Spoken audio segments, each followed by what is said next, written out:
Hello friends, I am KP Singh, nutrition adviser and integrative dietitian. और आज हम बात करेंगे how to choose right protein supplement.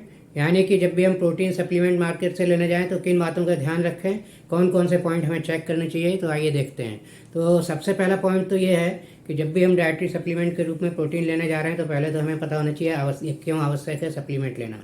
क्योंकि नॉर्मली ये देखा गया है एक रिसेंट सर्वे के अनुसार कि 80% से ज़्यादा इंडियंस में प्रोटीन की भारी कमी पाई गई है। और इसी के साथ अगर हम इसे सप्लीमेंट के रूप में नहीं लेंगे तो इस कमी को पूरा कर पाना मुश्किल है। क्योंकि डाइट से हम नॉर्मली अच्छी से अच्छी प्रोटीन डाइट लें तो 20, 25, 30 ग्राम प्रोटीन ले पाते हैं, जबकि हमें एक्चुअल में 50 ग्राम प्रोटीन की आवश्यकता होती है एक एडल्ट को इन जनरल अगर देखा जाए तो 10, 15, 20 ग्राम की प्रोटीन की हमें नीड रहती ही है, जिसे हम सप्लीमेंट के द्वारा पूरा कर सकते हैं। तो जब भी कोई सप्लीमेंट लेने जाएं तो पहला पॉइंट तो उसमें ये चेक करें कि उस सप्लीमेंट की मतलब प्रोटीन की क्वालिटी क्या है। मतलब ये प्रोटीन कंप्लीट है या इनकम्प्लीट है, मतलब अपने आप में पूर्ण है या अपूर्ण है। तो कंप्लीट होने का मतलब है उसमें सारे एसेंशियल 9 अमीनो एसिड्स होने चाहिए जो उस पर लिखे होते हैं लेवल पर।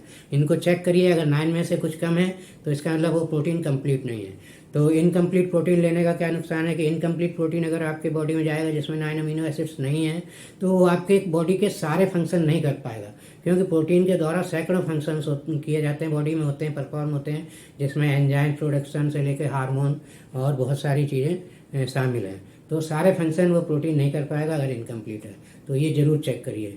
और सेकंड पॉइंट देखा जाए तो अब हम देखते हैं कि कोई भी प्रोटीन है तो उसकी डाइजेस्टिबिलिटी क्या है। मतलब वो जितना हम प्रोटीन ले रहे हैं जितनी क्वांटिटी, उसमें से कितनी क्वांटिटी मतलब डाइजेस्ट हो रही है और कितनी क्वांटिटी वेस्ट के रूप में निकल रही है, ये जानना भी बहुत ज़रूरी है। तो कोई भी जब प्रोटीन सप्लीमेंट लेंगे तो उस पर आप पीडी कास्ट वैल्यू चेक करिए। एक इंटरनेशनल स्टैंडर्ड है डाइजेस्टिबिलिटी का जो WHO द्वारा निर्धारित किया गया है। और जो मैक्सिमम वैल्यू इसकी 1 होती है, मतलब अगर वैल्यू पीडी कास्ट वैल्यू 1 है इसका मतलब वो प्रोटीन सप्लीमेंट हाईएस्ट डाइजेस्टेबल है, यानी कि 98% उसकी डाइजेस्टिबिलिटी है। और अगर 1 से कम है इसकी वैल्यू तो उसकी डाइजेस्टिबिलिटी पुअर होगी। तो इसको ज़रूर चेक करिए डाइजेस्टिबिलिटी को। और तीसरा पॉइंट आता है कि कोई भी प्रोटीन का जो भी ब्रांड अवेलेबल है, जिस तरह से जिस पैक में आ रहा है पाउडर फॉर्म में, तो उसमें ये चेक करिए उसमें एक्चुअल प्रोटीन कितना है। नॉर्मली प्रोटीन के साथ कुछ और चीज़ें मिला के तब इसको सेल किया जाता है सस्ता करने के चक्कर में। क्योंकि यहाँ मतलब प्राइस का कंपटीशन इंडिया में बहुत है, तो सस्ते सस्ता लोग कंपनी बेचना चाहती है तो उसमें एक्चुअल प्रोटीन तो कम डालती है, दूसरे इंग्रेडिएंट ज़्यादा मिलाती है। तो ये दूसरे इंग्रेडिएंट क्या हो सकते हैं, आप उसके लेवल को चेक करिए। नॉर्मली आपको मिलेगा कार्बोहाइड्रेट्स, और कार्बोहाइड्रेट्स हो सकता है और उसके साथ शुगर होगी और कुछ मिनरल्स और विटामिन मिक्स होंगे। तो उसमें आप जाके देखिए कि एक्चुअल प्रोटीन कितना है। क्योंकि कार्बोहाइड्रेट और शुगर की तो हमें कोई ज़रूरत नहीं है सप्लीमेंट के रूप में लेने की एक्स्ट्रा। ये तो हमें नॉर्मल खाने से इतना ज़्यादा मिलता है कि उसे हम कम करना चाहते हैं। तो इसे हम प्रोटीन के साथ अगर कोई सप्लाई कर रहा है हमें तो उसका देयर इज़ नो यूज, उसका आपको कोई यूज नहीं है। वो सिर्फ कॉस्ट को कम करने के लिए आपको भ्रम में डाला जा रहा है कि हम इतना सस्ता प्रोटीन दे रहे हैं। तो उसमें आप एक्चुअल प्रोटीन की क्वांटिटी देखिए। तो नॉर्मली हमने देखा है, चेक किया है, जो नॉर्मली प्रोटीन्स अवेलेबल हैं, कॉमनली यूज भी किए जाते हैं घरों में, मैं किसी ब्रांड का नाम नहीं लूँगा, तो उनमें ज़्यादातर 20 से 30% तक नॉर्मली प्रोटीन होता है। मतलब आप 10 ग्राम का स्कूप, आप 10 ग्राम प्रोटीन समझ के खा रहे हैं उसको, तो उसमें से आपको 2-2.5 ग्राम या 3 ग्राम ज़्यादा से ज़्यादा प्रोटीन मिल रहा है। तो 2-2.5-3 ग्राम बॉडीज में प्रोटीन जा रहा है तो उससे आपका क्या भला होगा। जबकि हमारा रिक्वायरमेंट है, मतलब एडिशनल रिक्वायरमेंट, टोटल रिक्वायरमेंट 50 ग्राम है, जिसमें 20, 25, 30 ग्राम हम मान लीजिए खाने से ले लेते हैं, तो बाकी भी फिर भी 20, 25 ग्राम, 15 से 25, 30 ग्राम तक हम एडिशनल प्रोटीन सप्लीमेंट के रूप में लेना चाहिए। तो कैसे पूरी करेंगे कमी। तो इसलिए क्वांटिटी पर ज़रूर ध्यान दीजिए, उसमें एक्चुअल क्वांटिटी प्रोटीन की कितनी है।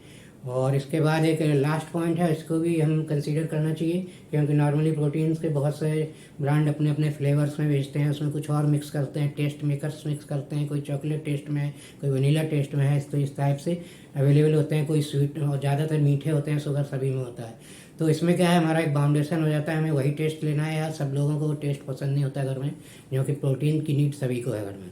तो हम प्रेफर करें कि ऐसा प्रोटीन लें जो प्लेन हो, जिसमें कोई टेस्ट ना हो, टेस्टलेस प्रोटीन हो, जिससे कि वो किसी भी चीज़ में मिलाया जा सके। किसी भी खाने वाली चीज़ में आप मिला सकते हैं, चाहे वो शेक हो, फ्रूट शेक हो, या कोई आप दाल है, आपका सब्जियां हैं, और किसी भी खाने की चीज़ मिला सकते हैं। अगर कोई जिससे कि जिन लोगों को प्रोटीन डायरेक्ट अच्छा नहीं लगता है लेना उनका टेस्ट, तो वो किसी भी चीज़ में मिला के ले सकते हैं, आटे में भी मिलाया जा सकता है। तो इन चीज़ों का ध्यान दीजिए, इन चारों पॉइंट को कंसीडर करिए, तब आप प्रोटीन खरीदिए। और इसके लिए मैं सजेस्ट करूँगा, क्योंकि आप ऐसे ढूंढते रहिए, इस टाइप का प्रोटीन मिलना बहुत ही मुश्किल होता है। तो इसके लिए आप है मतलब इसके लिए मैं सजेस्ट करना चाहूँगा, न्यूक्लियाइड का प्रोटीन आता है जो जिसमें ये चारों पॉइंट पूरी तरह से कवर्ड है 100%। और ये बेस्ट प्रोटीन है इंडिया के लिए, तो द बेस्ट कह सकते हैं। अगर ग्लोबल लेवल पे कहा जाए तो वन ऑफ द बेस्ट कहा जा सकता है। तो इस प्रोटीन को यूज करिए और अपनी प्रोटीन की डेफिशिएंसी एक्चुअल में उसको मतलब पूरा करिए, ना कि सिर्फ दिखाने के लिए। तो आप 2-2 3-3 चम्मच खा रहे हैं प्रोटीन का और आपकी डेफिशिएंसी पूरी नहीं हो रही, तो इसका क्या मतलब है। उसके बाद फिर क्या है, कुछ महीने खाने के बाद आप फिर डॉक्टर के पास जाएंगे तो फिर आपको मतलब कुछ डिजीज बता दी जाएगी या कुछ और ट्रीटमेंट शुरू हो जाएगा, जबकि बेसिक नीड आपकी पूरी नहीं हुई। तो इसी के साथ मैं ख़त्म करना चाहूँगा आपका ये presentation. Thank you very much, see you in next video.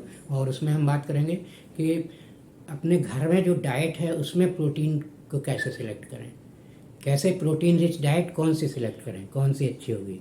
तो इसके लिए नेक्स्ट वीडियो देखिएगा। थैंक